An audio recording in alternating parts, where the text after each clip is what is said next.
2024. Mr. Feinstein, can we have the roll call, please? Yes, Commissioner Singh, Here. Commissioner Reese, Here. Commissioner Paul, Here. Commissioner Greavy, Present. Commissioner Matthews, Present. Vice Chairperson Werblin, Here. and Chairperson Kennedy. Present. All right, Pledge of Allegiance. Vice Chair Werblin, would you please lead us in the Pledge of Allegiance tonight?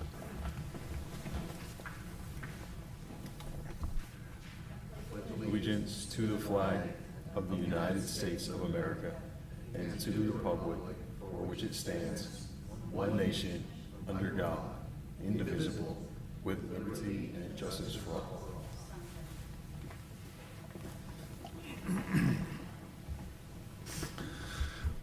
All right, information on providing public comments.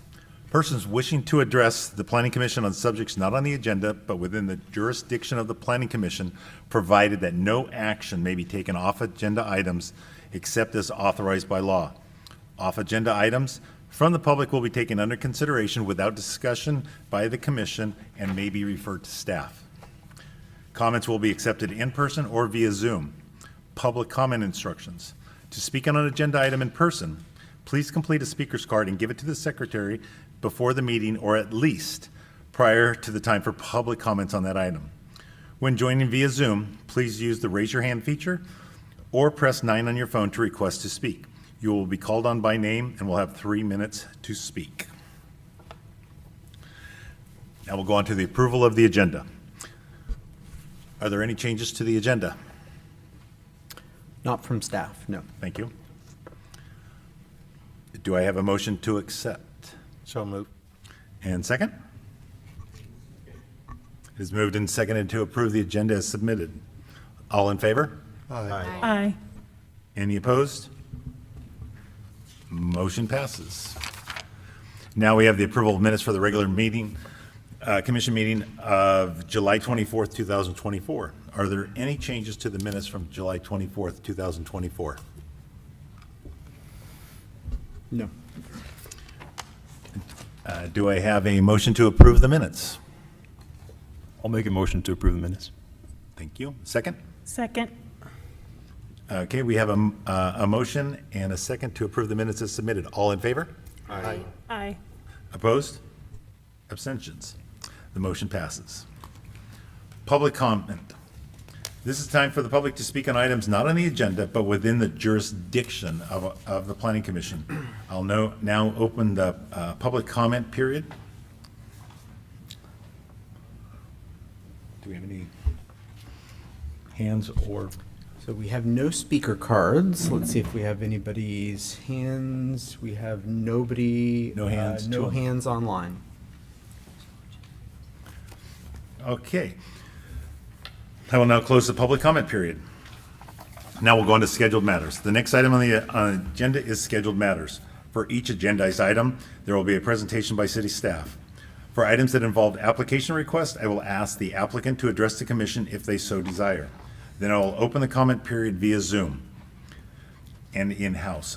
I will close the public comment period after all comments have been provided and after all our questions regarding the testimony during the comment period have been answered. After the comment period is closed, the commission will deliberate on the item and may have additional questions for staff. We cannot take additional testimony or questions from the public after the comment period is closed. Our first item is item A, a public hearing by request of Charity Wagner for a general plan amendment to add 2 policies supporting the Middle Green Valley Specific Plan and the Solano Irrigation District service to the Middle Green Valley Specific Plan area within the City of Fairfield's existing general plan. Our presenter is Jesse Hernandez. Good evening, Jesse. Hello, good evening, Planning Commission and folks joining us tonight. My name is Jesse Hernandez. I'm an associate planner, and I'll be presenting today about a proposed general plan amendment for Middle Green Valley.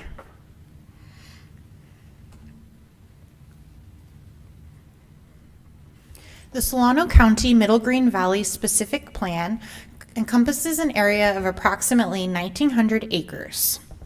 Approximately 1,500 acres are designated for permanent agriculture and open space, and about 390 up to 390 homes are planned.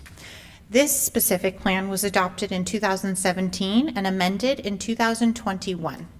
A final environmental impact report was originally certified in 2014 and revised, recirculated, and recertified in 2016. Here I'd like to share a few city actions as project background for context. Resolution 2012-271 verified the city's water supply and capacity to meet projected needs. Resolution 2022-215 established portable water service agreement to accept raw water from the Solano Irrigation District, or SID, for the city to treat and deliver back to SID for distribution to Middle Green Valley. This year, in May 2024, the City Council indicated their support for service agreement and specific plan implementation at a study session for the general plan update. This project requests to amend the existing 2002 general plan to support the implementation of this specific plan. The express purpose is to avoid uncertainties of the ongoing general plan update and advance the project as soon as possible. Here is the proposed language. I'd also like to note that this language was also reviewed, as I mentioned, by City Council in May 2024, where they did give an informal thumbs up to include it in the ongoing general plan update. There are two proposed policies. First is policy L Land Use 1.4, and it states, support the Middle Green Valley specific plan in unincorporated Solano County to augment permanent agricultural preservation.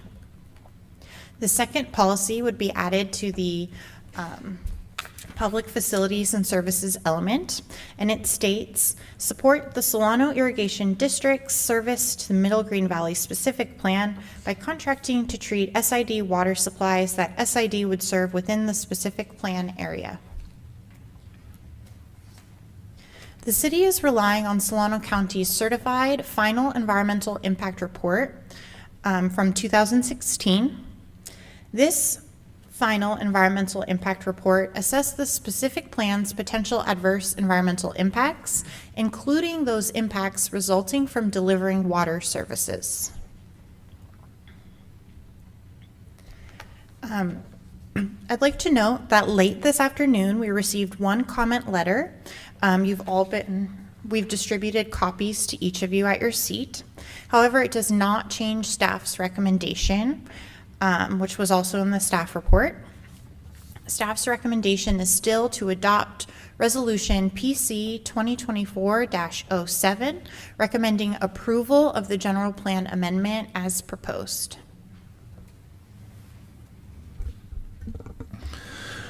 Thank you. Now it's time for staff questions.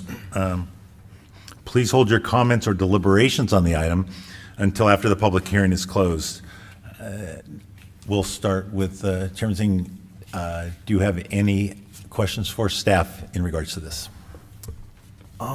Yes, I do have questions for staff. So the general plan amendment is specifically land use policy 1.4, and that text is specifically support Middle Green Valley specific plan in unincorporated Solano County to augment permanent agricultural preservation. So what specifically is going to be implemented to augment the permanent agricultural preservation? Has that been made clear? Yes, the specific plan, of course, goes into far more detail. But in summary, almost 1,500 acres have been designated for permanent agriculture and permanent open space conservation. Thank you. Anybody else have comments, questions? My only question is with respect to the comment letter that came in. Did you guys, I just quickly read it right now, but do you have anything to, did you have any concern about the letter? Any concerns that we should consider that they addressed? Yeah, so staff looked at it. We consulted with the city attorney to determine, is there merit to any of the concerns that were raised in the letter. Following that discussion, we concluded that no, that from a legal standpoint, we can move forward with these amendments and not have any concerns about the legality of it. So, Thank you. And just to expand upon that, the letter mentions a court order. That order has been appealed by the city and the county, so it is not currently binding in this matter. Thank you. Actually, I had the same question which she put, and I want to be sure, well, there's no contamination of the laws as stated in this letter from the attorney, and we are in fully consonance of the findings of the court. So that's why I want to hear from the city attorney, and she already replied it. Thank you. Commissioner Wortland?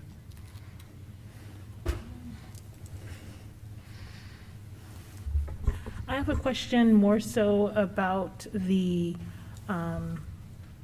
process. Is that the time to ask questions about the process of these two amendments regarding our,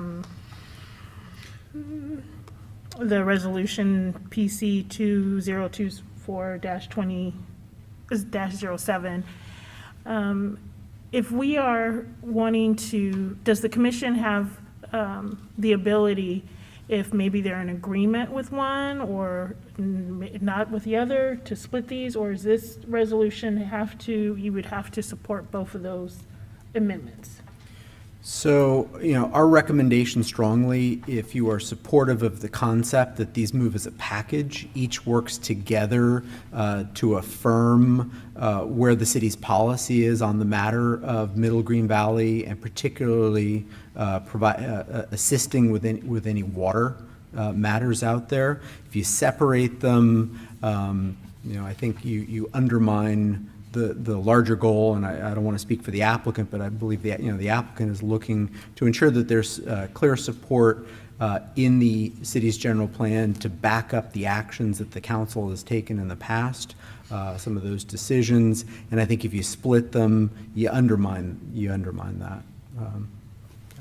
And then my second question, similar to Commissioner Singh, about the augment of the permanent agricultural preservation and how that's related to the Green Valley specific plan, but it doesn't have the details in this land use policy. So if the Green Valley specific plan changes, how does that affect this policy? When we're doing the general plan updates, because that's not finalized.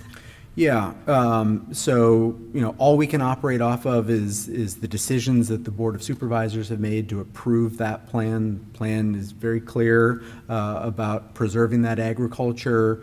I believe there have been tentative subdivision maps that have been approved, and I'm getting a nod from the applicant, which is consistent with my recollection, that set aside, here's where the residential development is, and not proposing the residential development on the rest of the agriculture. But essentially, ultimately, it's up to if there's changes to that, the Board of Supervisors and their actions on the specific plan itself would dictate that. But, based on what we're operating off of now, we've got multiple thousand, 1,000+ acres of, set aside agricultural land out there that's being preserved permanently because of that specific plan and the actions within it. Thank you. I have no further questions. Thank you. So, believe it or not, I don't have any questions right now, but I have gone over not only the Green Valley specific plan, all 357 pages of it, to get lost again, and then also some other the settlement agreement with the County of Solano by not only Green Valley Landowners Association but Orderly Growth Committee. So I will save that. So I will now open the public hearing. I have two cards. First one, Nora DeZone. You can come up to the lectern, please.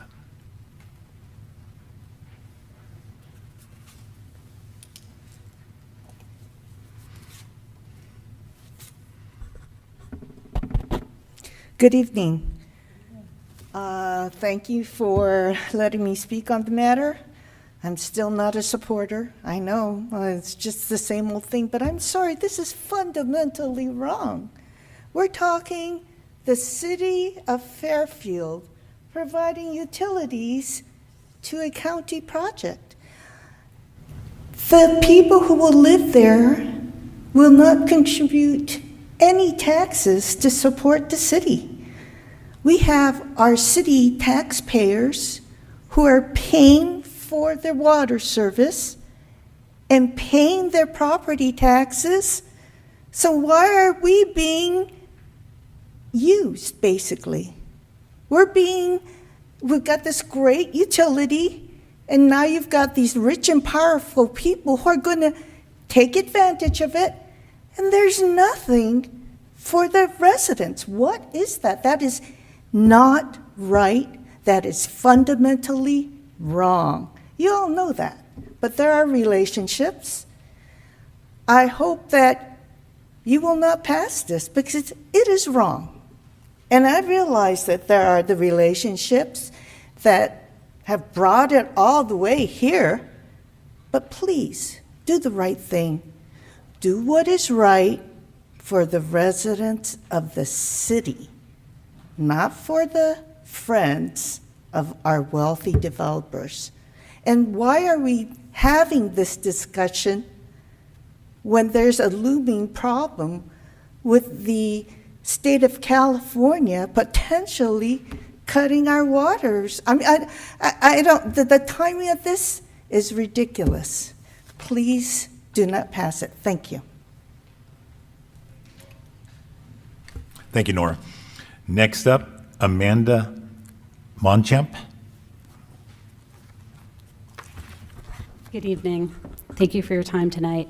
I represent Middle Green Valley landowners, and I have for a really long time. This project has been in process since before my daughter was born, so 16 years that I've been involved, and probably 2 decades before that.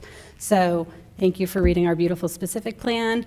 To your concern about the agricultural preservation, as Mr. Feinstein said, the map has already been recorded. It has a condition that already requires all 15,000 plus acres to be put into conservation easements, which means that in perpetuity, that land is required to be used for agricultural purposes. The plan is also amazing in that it has a whole program that funds not just the conservation of the land, but the active use and urban infill agricultural to exist. It's very hard to do that economically, and there's a whole plan to set it up, so not just preserve, but thriving agricultural land in Solano County. So it's an amazing plan. I'm very proud of it. To Ms. Tson's concern, this project was actually approved by your voters of the city of Fairfield in 2008 when the plan was supported. So it has had the support for a very long time. It is not city water. As it says right there, it's SID water. The land is already under SID service. We're not using any more land, any more water from the city of Fairfield, only SID water. It's simply treatment through your treatment system because the county doesn't have a treatment system. You have far excess capacity, and those residents will be paying for that service. So the city of Fairfield will be paying for it, won't be paying for it, sorry, the residents will be paying for it. So there's no drain on your fiscal resources. It's not about not being taxpayers.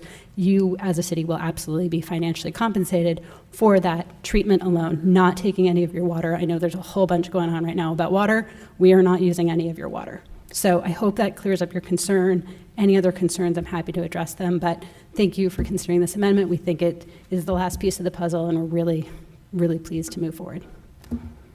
Great, thank you very much. Thank you.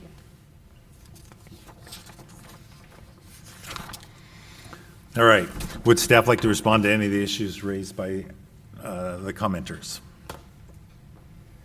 Yeah, I think we had only one commenter wasn't a part of the applicant team, but the commenter for the applicant team covered the one item I would have covered. Just to clarify from a utility standpoint, the city's not building any pipes. We're not delivering the water, anything like that. It's not our water. The only aspect for the city is the capacity in the water treatment system that we have. So essentially, the developer or the SID, I guess it would be SID, would be paying the city for the treatment of the water, which we then just turn back to them, and they arrange for all of the deliveries. So there's no real utility component beyond our own water treatment system. So. Okay, Zeno? Okay, I will now close the public hearing and return it to the commission for deliberations. Do I have a motion to approve resolution PC 2024-07? Just a couple of quick questions. Sure.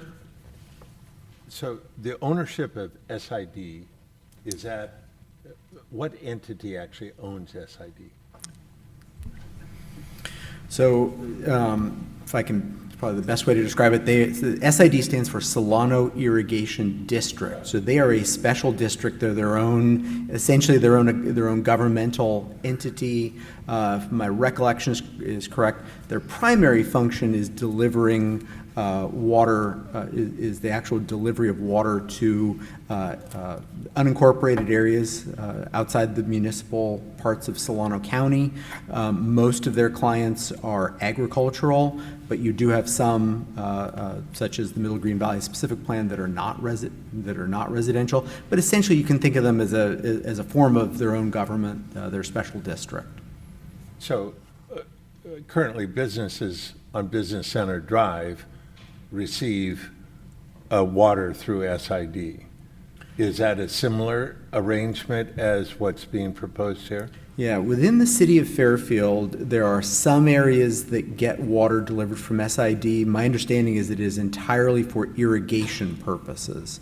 And so if you can think about the city as a water utility, we have a water treatment plant. We actually have several water treatment plants. They transform the raw water into drinkable water. There's expense to that, and so it's often much cheaper to irrigate lands with not treated water. And so there are parts of the city where we have two different delivery systems. We have SID water that comes into their separate irrigation system that's totally untreated, and you'll often see signs that say, untreated water, don't drink, that kind of thing. It's because it's from that separate system. But on Business Center Drive, there's also city water, which is for drinking. It's tap water, essentially. So, but SID isn't delivering over in Business Center. They're not delivering water for drinking purposes over in Business Center Drive. And another follow-up question on the water processing.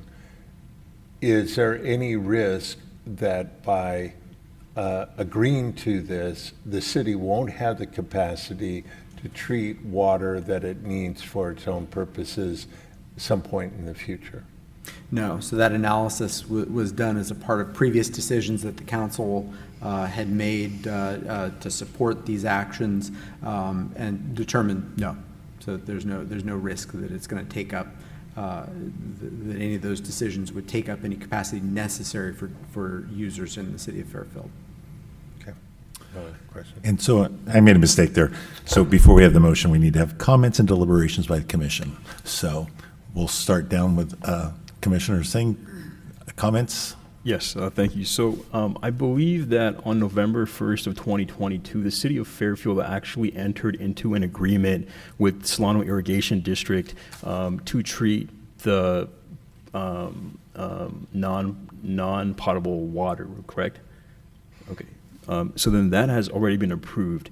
Now, I believe earlier this year, the California State Water Resource Control Board, through the Bay Area Delta Plan,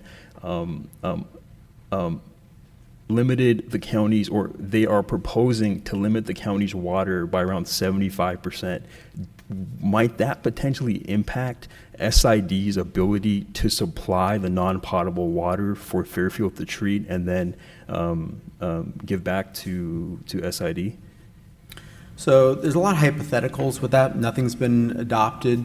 It is true that there have been proposals that would create substantial reductions, not just in Solano County, city of Fairfield as well, water coming out of Lake Berryessa in particular.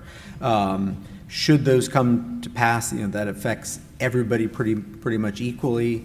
But just to be clear in terms of the relevance of those actions and the policies that are being proposed for tonight, essentially nothing about the actions tonight affect water supply for the city of Fairfield. It could potentially affect water supply out into Middle Green Valley, but I would say if it's affecting Middle Green Valley, those same policies are affecting the city of Fairfield. We're all in that same boat. Those are things that we'd have to deal with down the road, but none of those actions by the state combined with any policy actions tonight would create any additional limitations on the city of Fairfield. It could create potential limitations for the users out in Middle Green Valley, but the choice of the city to treat water that we get from SID,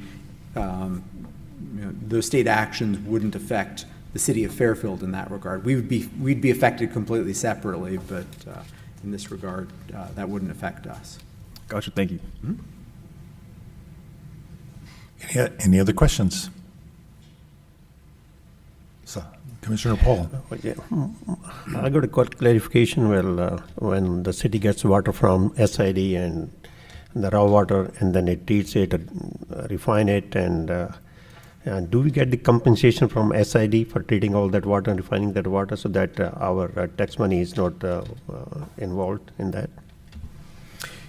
Yes, we would get compensation. It all depends on whatever that contract is that's ultimately finalized between the city, approved by the city council, and SID. But I can say for sure that staff, any contract that staff is proposing along with this, we're going to want to make sure that the cities, at a minimum, the city's costs are fully covered.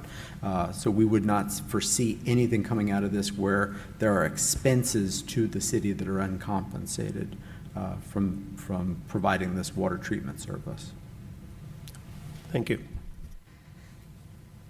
Commissioner Greavy, Matthews, Werblin?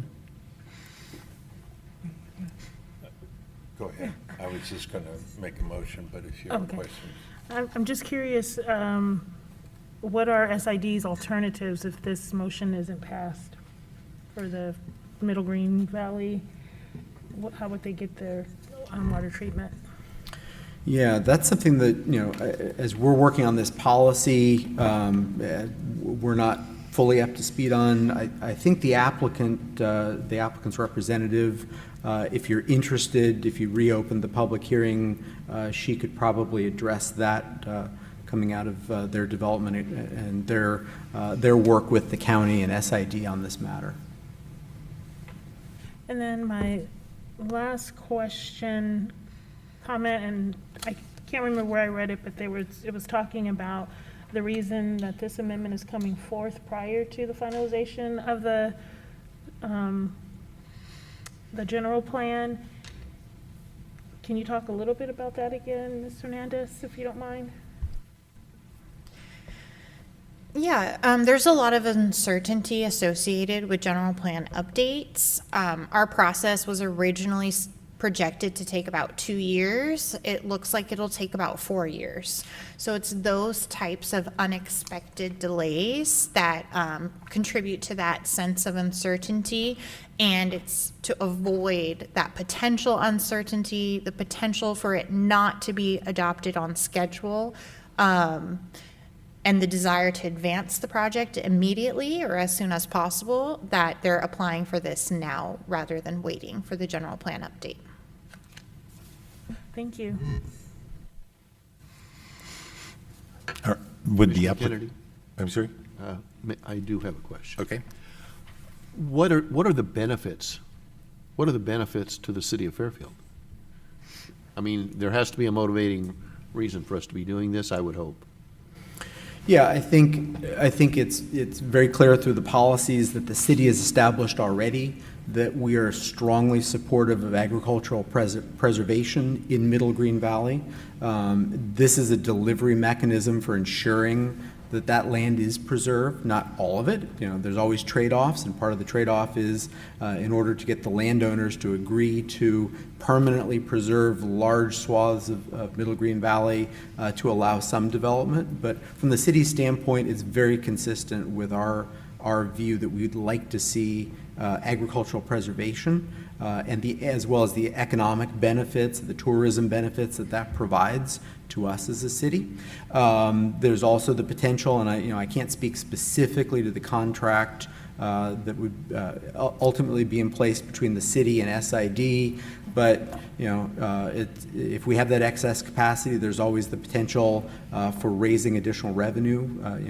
There's a cost to treat the water. We do have the ability to charge more than that cost, so there's a revenue opportunity as well if the city and the city council decide that that's what they want to see out of this. So I think between those two, those are probably the two big benefits that you can anticipate from this.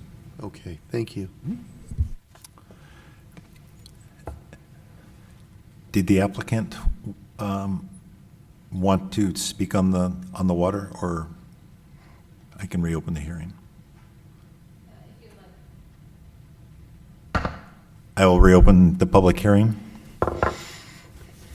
I think Ms. Hernandez and Mr. Feinstein addressed the questions, but to the concern about SID, the 1,900 acres has a lot of water already, and so we're not drawing any more water than we're already using. So it's not to the detriment, much like the capacity question. The study showed that the city has a large excess of treatment capacity. To the motivation question, I completely agree with Mr. Feinstein.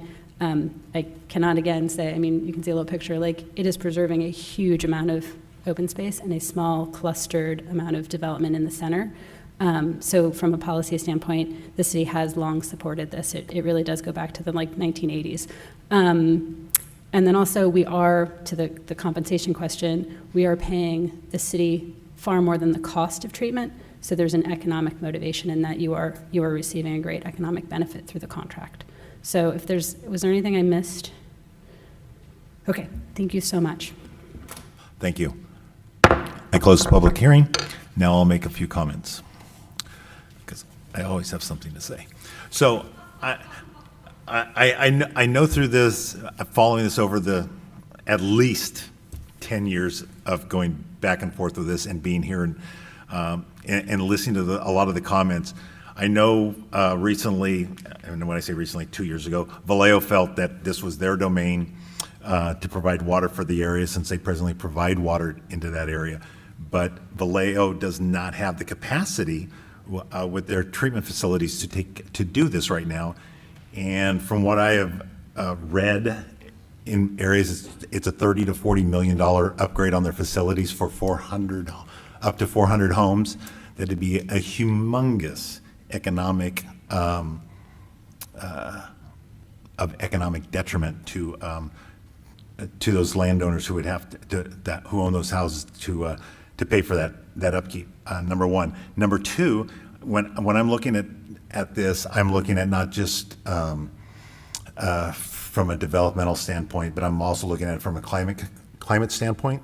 I'm looking at it from an environmental standpoint, as well as what's best for the city. We've heard that for the city, we will receive remuneration for this, but building a $30 to $40 million facility out in Middle Green Valley to treat water, I don't think is a positive from a climate aspect. I think environmentally, if we're trying to lower greenhouse gases, and we would have, diesel tractors and equipment running for years to build this thing out of concrete and such, I think it's highly detrimental to our area. And we're treating, this isn't from what I see, it's not an agreement between us and the landowners. It's between the city and SID. It doesn't change any water allocation that Fairfield has whatsoever. The alternatives that I've read, because I said I went over 357 pages of the Middle Green Valley specific plan. They could build wells going down hundreds of feet to provide enough, 50% more water than what would be needed. Part of that problem is when you, with a lot of that out there that is not irrigated. I grew up in an apple ranch in western Sonoma County where everything was done without irrigation. And if you're lowering the water table, the water table goes lower, and then it could force agriculture then to have to start irrigating those lands, which then is of detriment to the environment as well.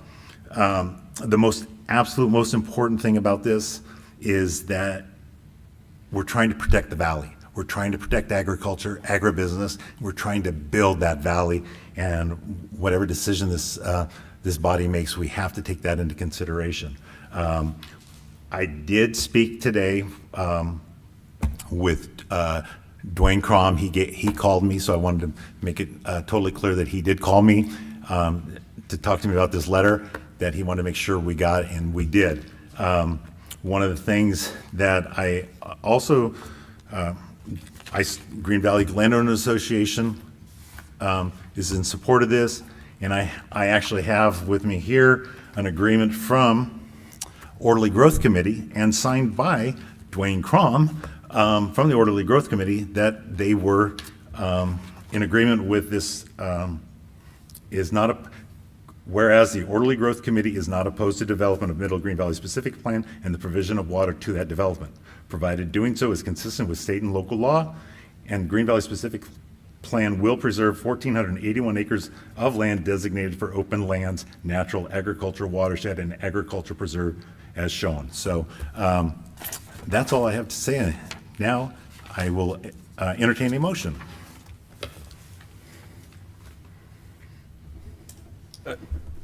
Question? Chair Kennedy, just to be clear, when you were speaking of building out by the city of Vallejo, were you saying that in the point of view that if this is not approved, that would be what would be needed? So there are three alternatives that I read through this. One was SID providing the water, Fairfield treating it. Two, Vallejo doing the treating and selling the water. And then three, digging wells Right. on the property and then using that. And so those are the three alternatives. Ours is the most cost-effective for everybody, as well as the environmentally sensitive. Right. So with that clarification, I move that we, did you want to make a question? Yes, Okay. I would just like Mr. Feinstein did you have any comments regarding those three alternatives? I'm wanting to delineate between point of view versus what the city thinks. And so I'd love to hear your comments. Or Yeah, or Ms. Hernandez. Staff, I don't think really has any comments on those are options. The only option that the city has really any involvement in is if we are receiving that water from SID and treating it. It's something that, in discussing with the city council, it's something that they feel is something that they've been able to support so far. So, from the staff standpoint, the staff's recommendation, we are supportive of the proposal before you. Thank you. And when I reference city council, I mean past actions of the city council that are consistent with this, so. I move that we approve resolution number PC 2024-07. Thank you. Do I have a second?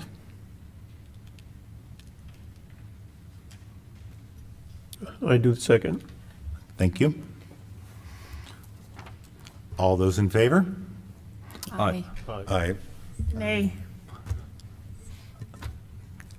May I recommend a roll call, please? Sure.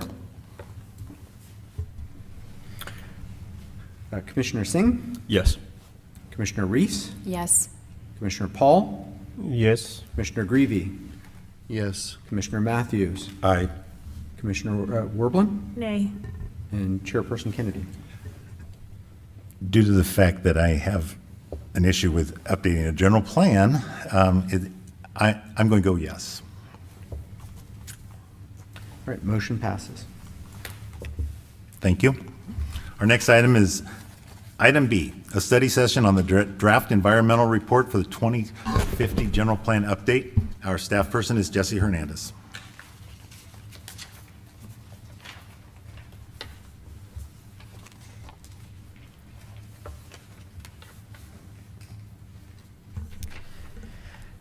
Hello again. The second item is about the draft environmental impact report as part of Fairfield Forward 2050.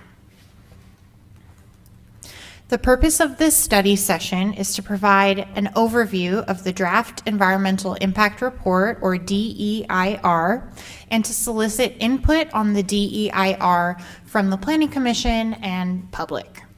Comments should address the content and adequacy of the DEIR and not the project merits. As I'll go over shortly, we have other ways for folks to comment on the general plan and climate action plan itself.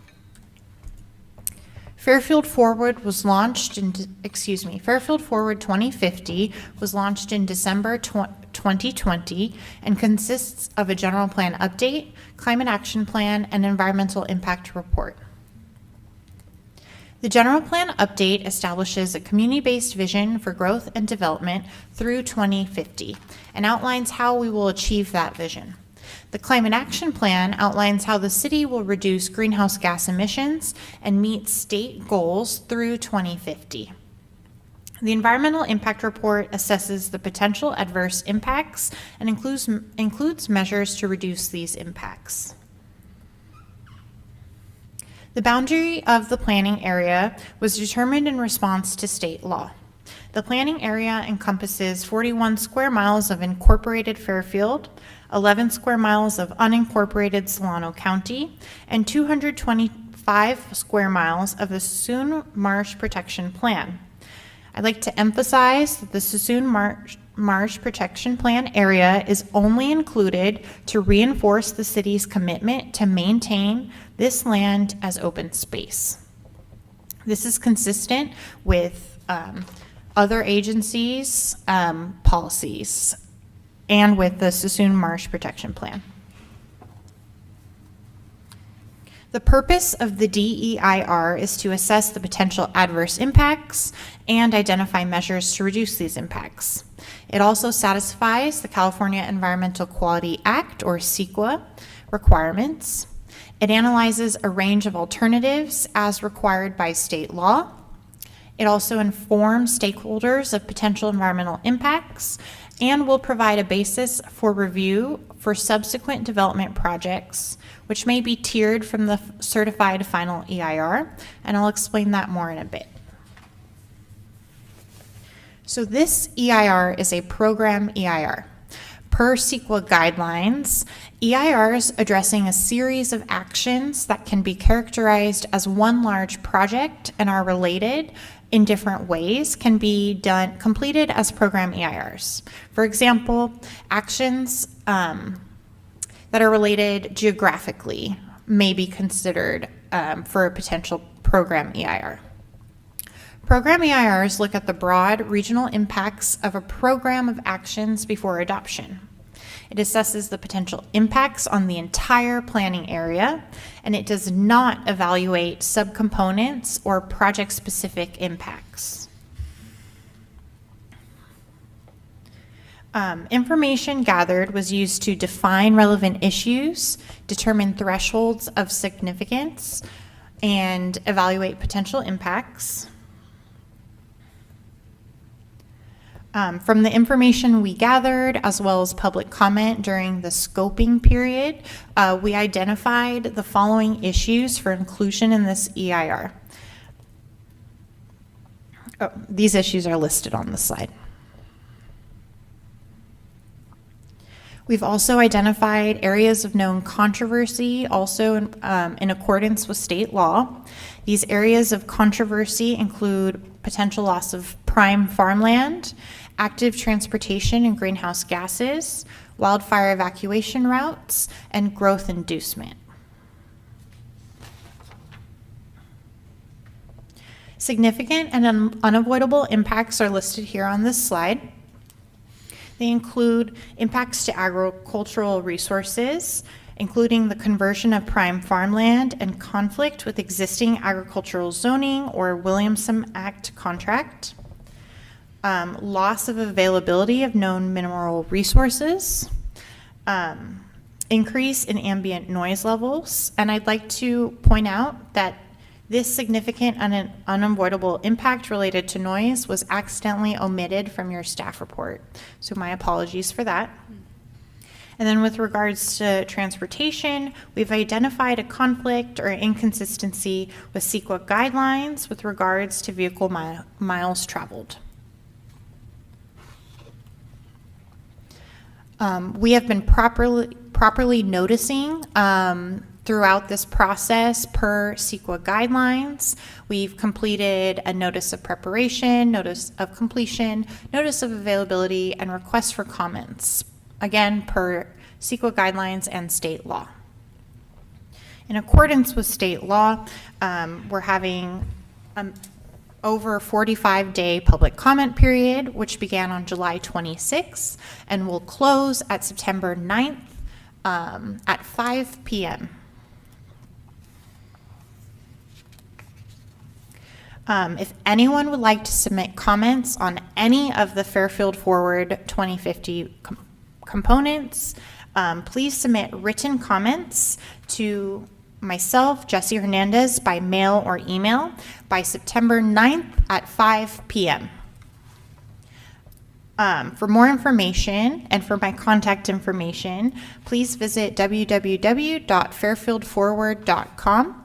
There you can find all of the draft documents, the information for how to submit your comments, and also upcoming engagement opportunities. All DEIR written comments, as well as verbal comments provided at this meeting, will be responded to per CEQA guidelines and addressed in the final EIR. We have a number of planned engagement opportunities coming up. We have the 10th and final General Plan Advisory Committee meeting on August 21st, starting at 6 p.m. The location is still to be determined, but will be posted on the fairfieldforward.com website. This will be a hybrid meeting, so folks can join in person or via Zoom. We'll be having an in-person open house on Saturday, August 24th, starting at 11 a.m. This will be at the Community Center at 1000 Kentucky Street in Lakeside Rooms A and B. We'll be holding 2 Zoom open houses one on August 27th and one on August 29th. They will both be from 6 o'clock to 7:30 p.m. That's a great opportunity if anyone wants to come, ask questions, get an overview, or provide comments.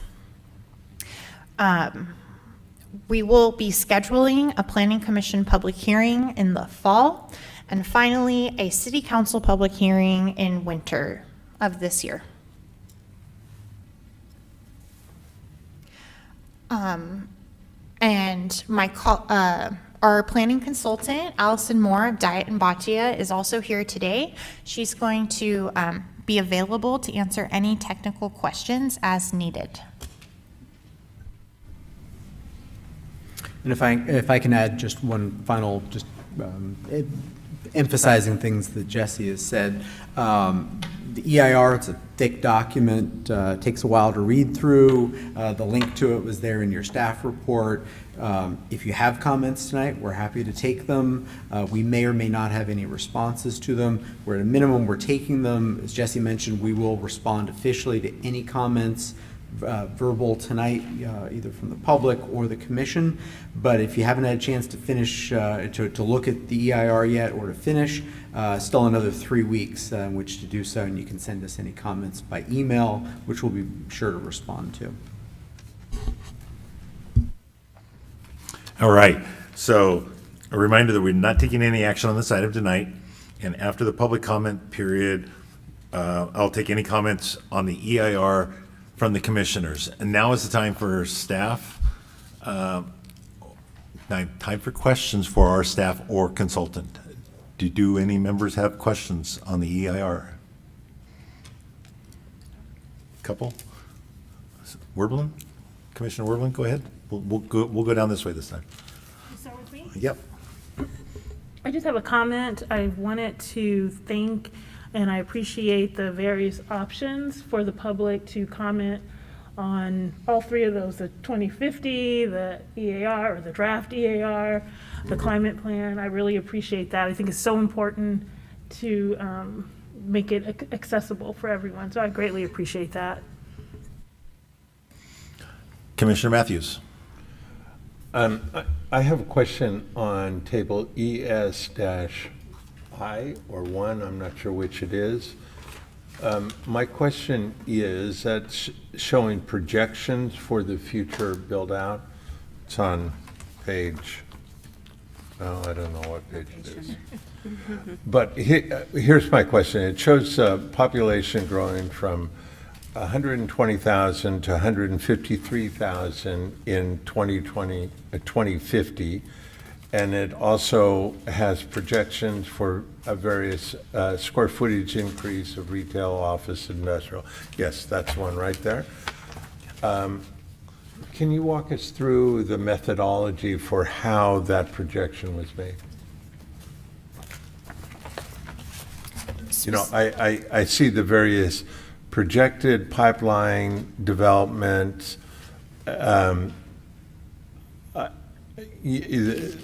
I would just like to know a little more about that, because in my mind, that's sort of the essence of everything. Everything hangs on what the future projection is. Yeah, I'll turn that over to our consultant, Allison Moore. Good evening, Planning Commission. My name is Allison Moore. Great to see you tonight. So these projections include multiple components. First, the pipeline projects are those that have been approved by the city, under construction, or under review. I think it's December of 2023. Then there's also development that is still expected to occur as the specific plans. So the Heart of Fairfield specific plan, the train station specific plan, as those are continued to be implemented. There are also some of our sites outside of the specific plan that the housing element is expected to implement as that is carried out, as well as our accessory dwelling units that's part of the housing element. And then that additional element, or the additional development column, has been, there was a process to identify sites that are vacant or underutilized in the city, meaning, you know, certain parcels where the value of the land is more so than the value of the building on it. And then there were certain assumptions made about what land uses those may develop as part of the alternatives process. And then using those assumptions, we came up with what our residential development, the number of housing units would be, and then our non-residential square footage that may be expected to occur as part of build-out as well. So for the non-residential, what is the method that you use for calculating the additional square footage? Was that based on, business accepted practice of X number of retail units per housing units?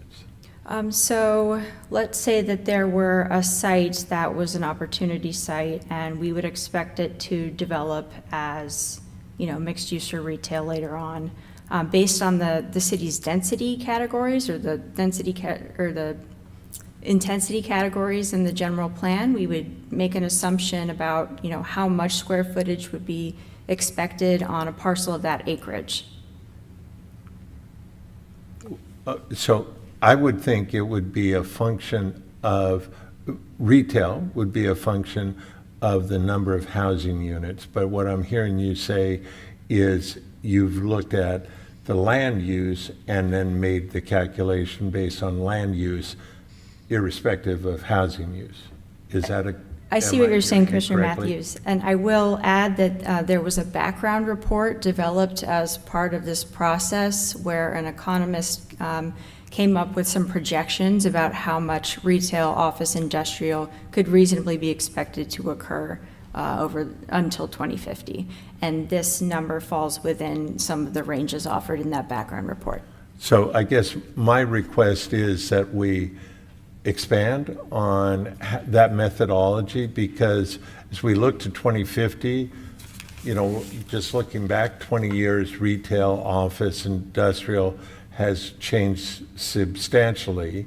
And looking forward, the amount that we're assuming here, I don't know what it would be, but I think we need to emphasize how those numbers were created.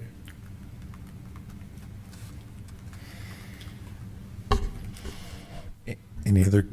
Yeah, and we're taking all these comments down, so we'll make sure that they're addressed, again, as a part of the response to comments on the draft DIR. Thank you.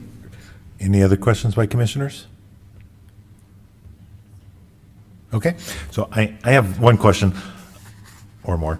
On 4.4, the table 4 alternatives build-out comparison, it shows no project, alternative 1, alternative 2, and proposed project. So I'm taking into account that that's alternative 3 that the council and commission has asked for. I mean, I know that it's got to be typographical errors, because we're not going to add 10 billion square feet of land. But under existing 24,103,160, all the proposals that have been shown have the mall being reconfigured with some, most likely losing some of the retail space. But nowhere in these tables does it really show that existing is going to be going down, only planned pipeline. It's like everything's going to stay, and we're going to add this, and that. When in reality, some goes away, more comes in. Because if you take a parcel that has 10,000 square feet, are you adding 15,000 square feet to get that extra 5,000? So that's my question on the non-residential square feet, if it's a question. Yeah, and I don't, Allison may know better than I do about whether or not there's any assumption of loss of square footage.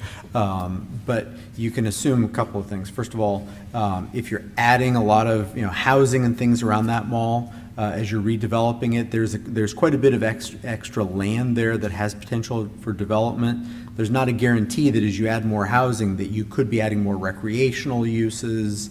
Doesn't have to be selling clothes, but commercial recreation, all of those kinds of things all fall under that retail and commercial category.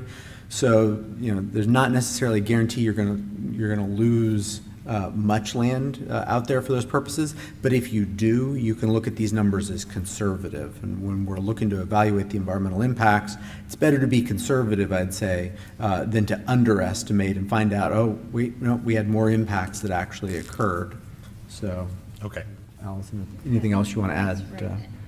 And just to add one more thing, the alternatives tables are a summary of development that would occur across the whole city. It's not on a site-by-site basis. And so when you add things up, you may be adding retail in some places, taking away or redeveloping as something else, but the summary tables reflect the net.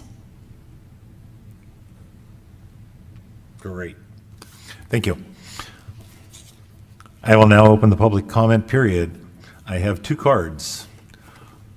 First one will go with Monica Brown, Supervisor Brown.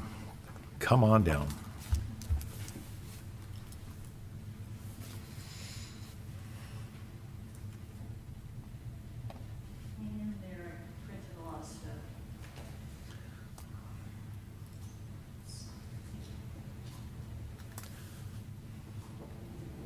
So I know I'm not on the clock yet.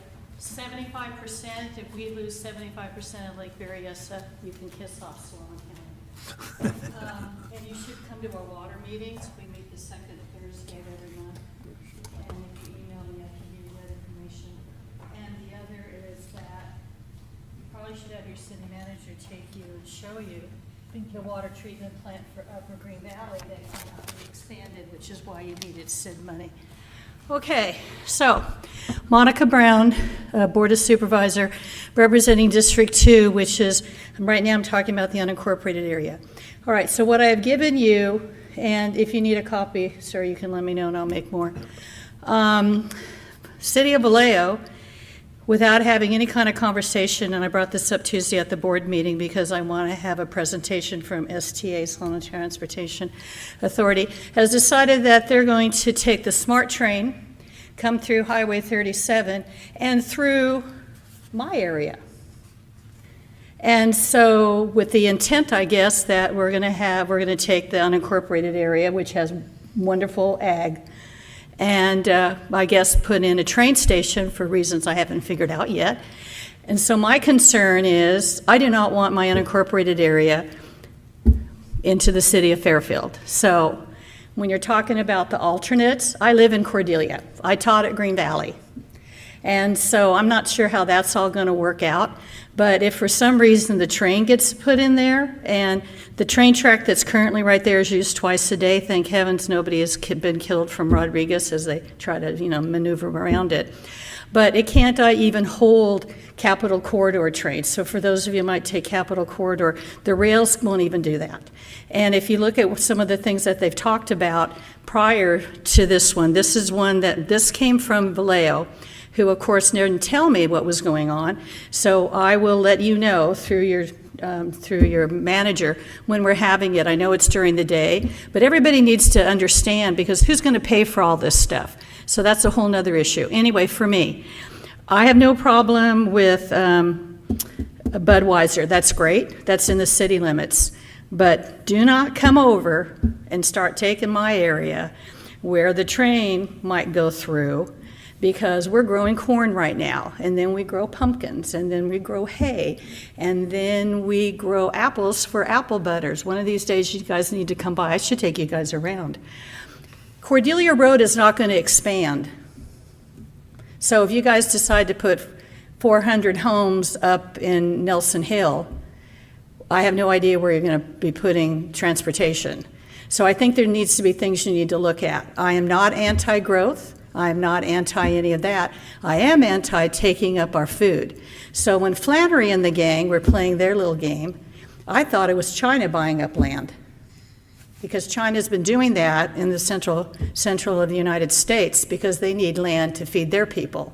So there's all sorts of stuff that's going on.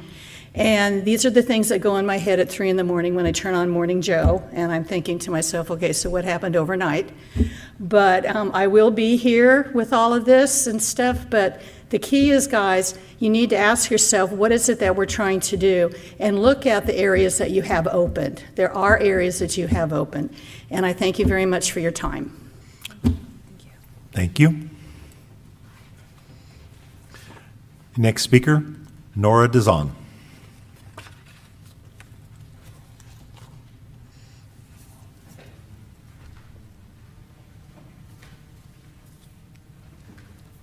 Hello again. Thanks for letting me speak on this. I am very concerned about our draft EIR because there are lots of, to me, significant things that are missing, not reflected.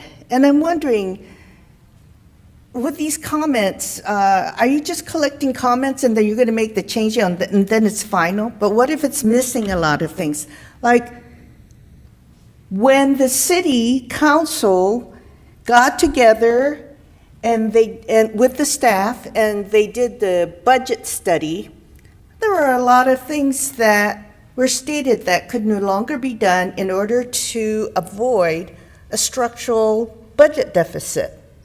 And yet, when I read the draft EIR, none of that is reflected. For example, it makes it sound as if we have a new fire station being built next to the new apartments. Well, that's not true. All you'll see is vacant piece of land, and there is a bus station, but there is no fire station. And yet it says that this is going to be finished by the end of 2024.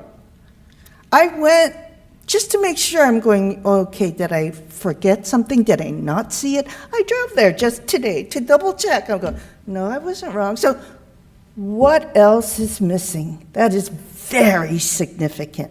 And the plan to leapfrog the connector from Business Center Drive to Red Top Road is to help annex these properties for more housing. Well, what happened to the freeway connector that we really need for our fire station? Our fire station is sitting on Lopes Road, and it's not right next to an on-ramp like it's supposed to be. And we also don't have the other fire station. What the heck? How about safety? We are not only not being within the parameters of safety, we're simply violating it. And we're planning in the future to build more housing and ignore safety. That's completely wrong. So, like I said, when I saw that, I said, well, I don't think I can believe almost anything in this draft EIR. Please.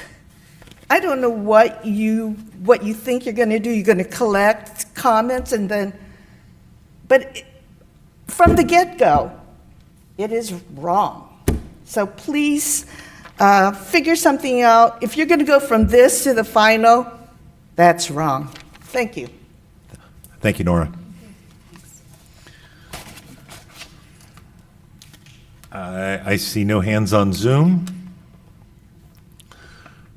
So I will, would staff like to respond to any of the issues raised by the commentators?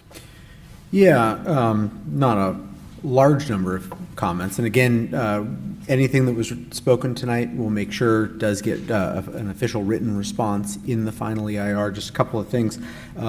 First of all, just to be clear, there are no areas that are rail focused that are proposed for annexation into the city. So there's no additional rail line area that would be coming into the city with this general plan. So that was one comment I heard. I just want to clarify that.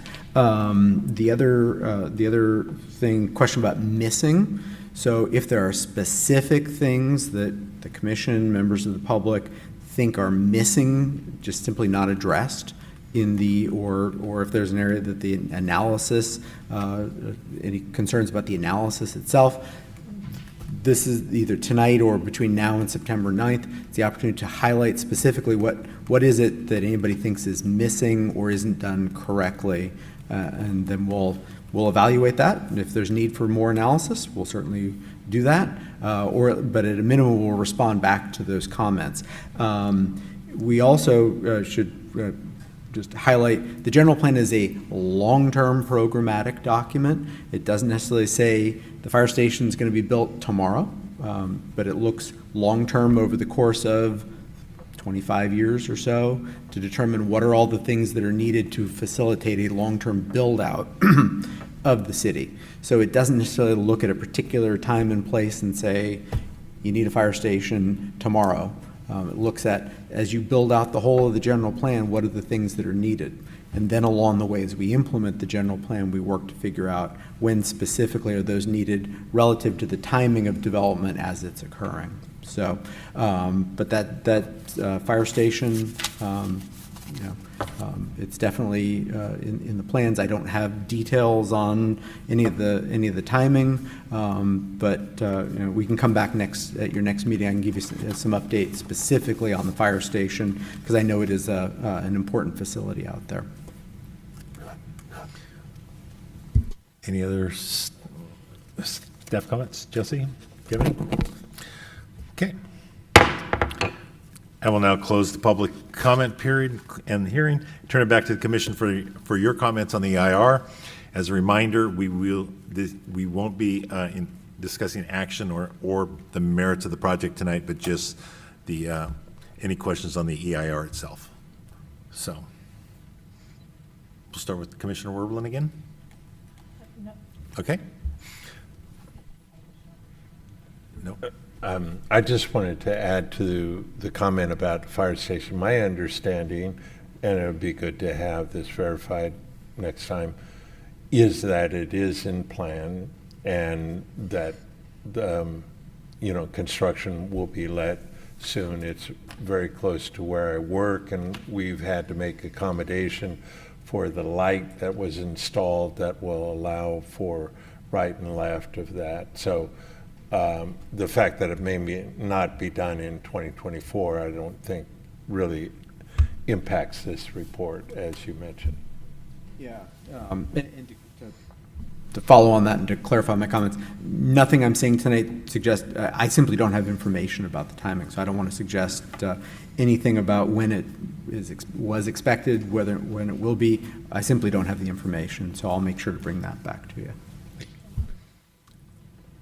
Any other comments, questions, concerns? So, a couple of, the main concern I have on the EIR is that we don't have the alternate 3 design, because there could, it could affect some of the comments on the EIR based upon infrastructure needs and showing those needs when we see what this alternative that is going to be coming. So we're, I'm afraid that when it comes back to this and we actually see alternate 3, we may have some real comments and greater concerns on the EIR basis, because as Supervisor Brown commented earlier about that South Cordelia Road area where the roads, won't be, the county won't be changing the roads out there and building new roads out there, but we know that if something happens out there, that is going to severely affect the environmental impact report in regards to infrastructure.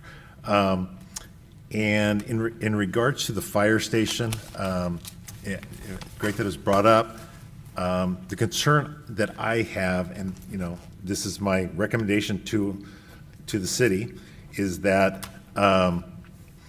we don't get into another situation with the fire station like we got stuck with down on Red Top Road with the Sino project, and this road that was guaranteed to be done before school starts.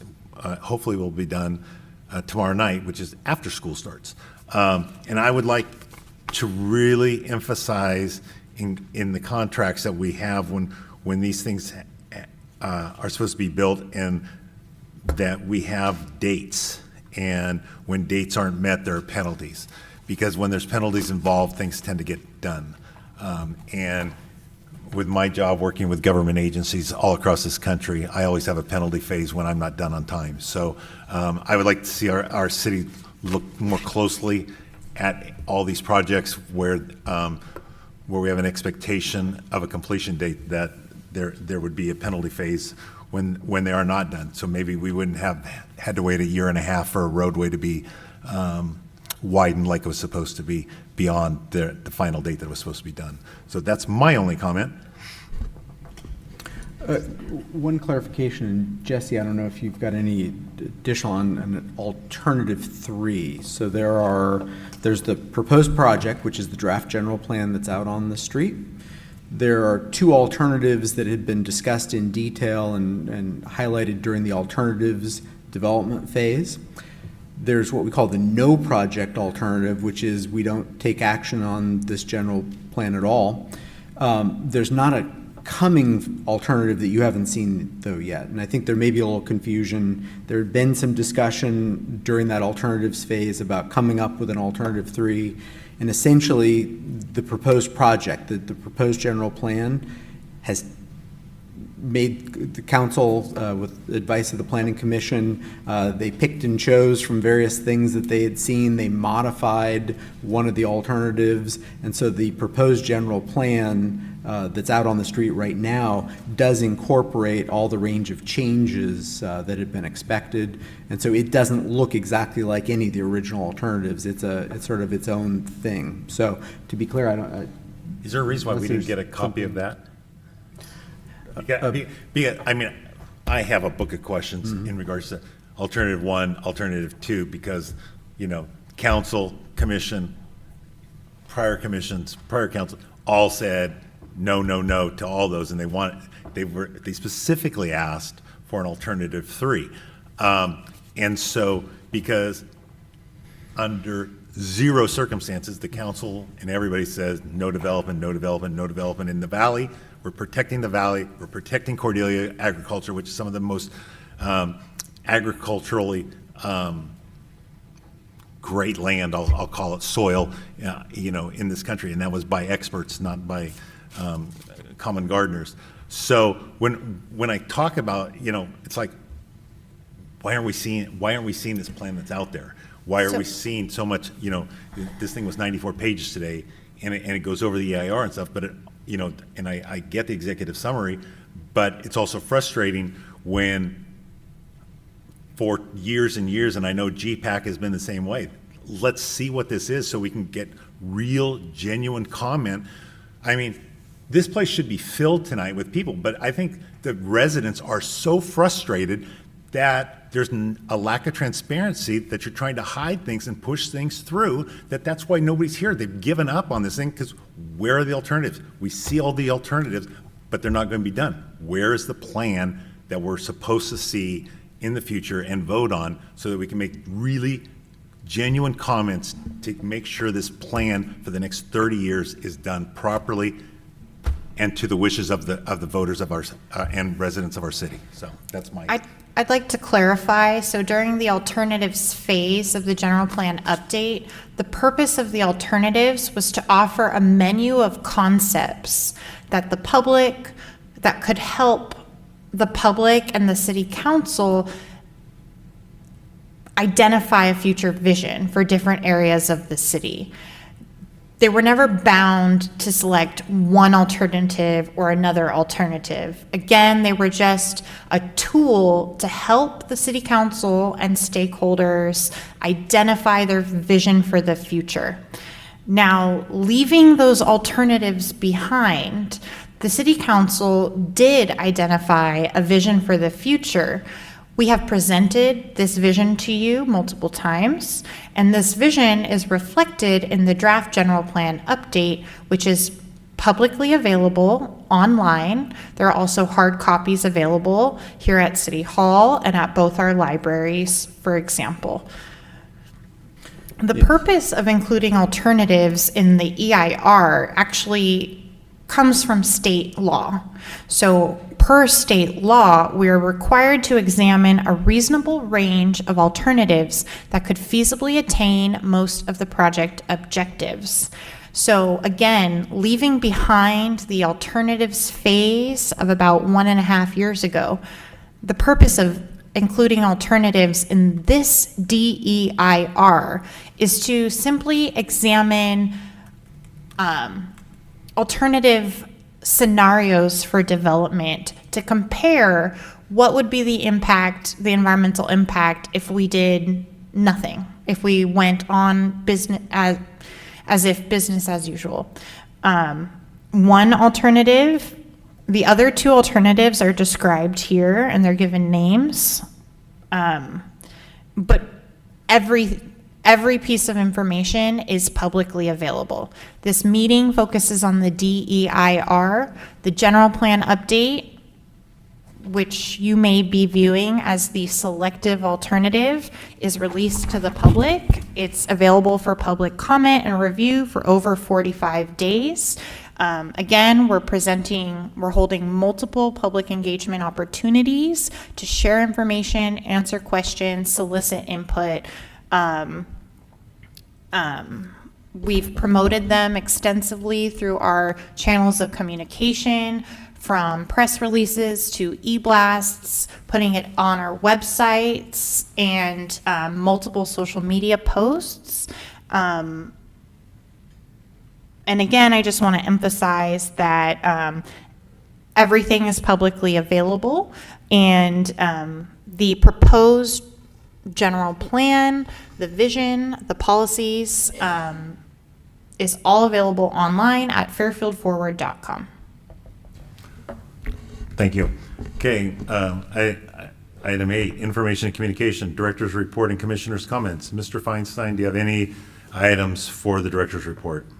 Not a whole lot for the report tonight. I do want to follow up on comments from our last meeting. We've got items scheduled for your meetings well into the future, each of your Wednesdays, so do keep your Wednesdays available for Planning Commission. At your next meeting, we're going to return with what we think is the conclusion to the discussion on mixed use. You'll recall 4 months ago or so, we had a study session with the commission. The commission made certain direction, but asked for us to come back with recommendations on, particularly on the mix of commercial and residential on individual pieces of property in mixed use areas. So we're going to come back to you with that. For our 2 new commissioners who were not at that study session, we will send you a link to both the packet from that night as well as to the YouTube link, so you can watch what was discussed if you want, so that you get a little educated, so that you're able to be up to speed to participate in that. So that'll be our big item at your next meeting. Great, thank you. Commissioners, anything to report? Grand openings or things you went to? Okay, seeing none, we are adjourned to the next meeting, August 28th, 2024. Thank you.